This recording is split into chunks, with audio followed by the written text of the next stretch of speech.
Wetland conditions and duck numbers are good. Resident waterfowl season opens September 26th. I'm Mike Anderson with the North Dakota Game and Fish Department. My guest this week is waterfowl biologist Mike Szymanski. Mike, in order to have good duck numbers, you need good duck nesting habitat. How are things looking this year? Well, our conditions set up pretty nicely this spring. It was really a great situation overall. We were very wet. Nesting habitat conditions continue to be a little bit of a struggle. We've got about a third as much CRP as we did back in 2007. So that's a struggle, but we were extraordinarily wet this spring. We were at our 6th highest ever wetland index in May. So that set us pretty well for duck production. Mike, how are wetland conditions going into this fall's hunting season? Well, we're drying up a little bit. We're going to have a fall wetland survey that we conduct here next week, and that's going to give us our last look on wetland conditions across the state and give us kind of regional summaries of how things are looking. So far, we're drying up, and we've been drying up most of the summer, which is actually pretty well needed after such an extremely wet spring. And it's looking more like the eastern third of the state is sitting in pretty darn good shape for wetland conditions. But even still, throughout the western 2/3 of the state, we're probably still fair to good. But we'll get that sorted out in our wetland survey here in the middle of September. Okay, duck numbers. How are duck numbers looking? Duck numbers are looking pretty good coming out of our July production survey. We had our 13th highest fall flight projected. That's based on our May breeding population survey index and our July brood index from our surveys that we conduct. Ducks are continuing to move around the landscape.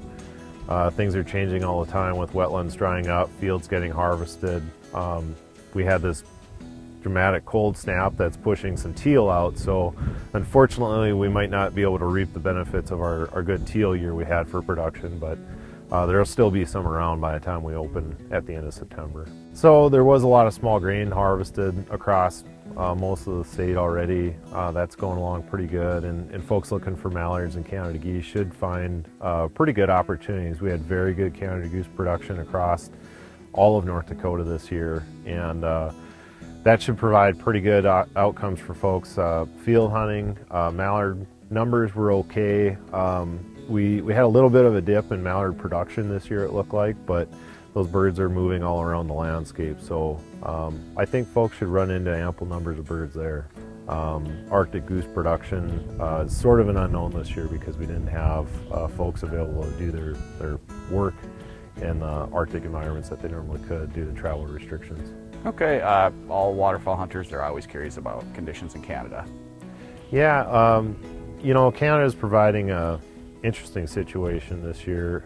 From a breeding standpoint, it was probably average to a little bit below average based on what we've seen in precipitation and drought monitor information, and then also on the ground accounts from folks that we know up there that are our counterparts working in wildlife agencies and nonprofit organizations. So, what we get for a fall flight from Canada is always a little bit determined by weather. So we'll need some push from cold fronts and weather systems to bring birds down to North Dakota, but we're not expecting huge production or anything like that on the duck side of things out of Saskatchewan and Manitoba.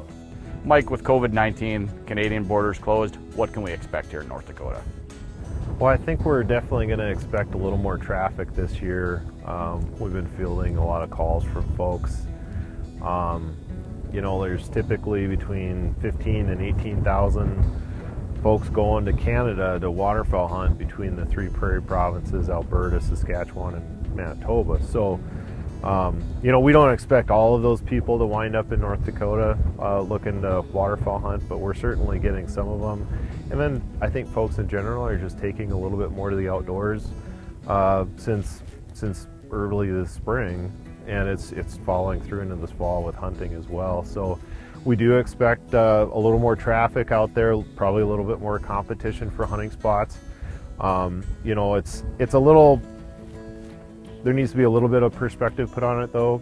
It's not all doom and gloom if a few more people show up, because our numbers for waterfowl hunting in the state have been trending down. So we do have some capacity to add back up a little bit, but we'll just have to see how it goes. you know, folks are just going to have to be patient, and folks coming to North Dakota supplanting their Canadian trip, it's, you know, there needs to be a little bit of expectations managed too, because we don't have the same goose hunting opportunities, for example, as like Saskatchewan would have. So it's just going to be a little different for folks. We're just glad people can still get out and do stuff, really. Okay, any regulation changes this year? You know, just the one relating to lesser scop, or scop in general, I guess it is a bag limit changed out of 1.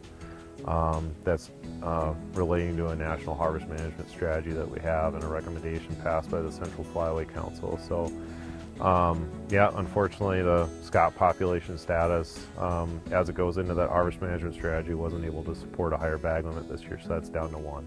Okay, so overall, waterfowl hunting should be pretty decent. It should be okay. You know, we're hoping that we get a lot better weather conditions than we did last fall. It was a little tough with all the rain and then the blizzard in October, but that's North Dakota. You just never know what you're going to get. A lot of great information, Mike. Thank you. You bet. For all the waterfowl rules and regulations, visit the Game and Fish Department's website at gf.nd.gov. For waterfowl biologist Mike Szymanski and the rest of the staff here at the Game and Fish Department, thanks for joining us for the 2020 waterfowl season preview. We'll see you again next week.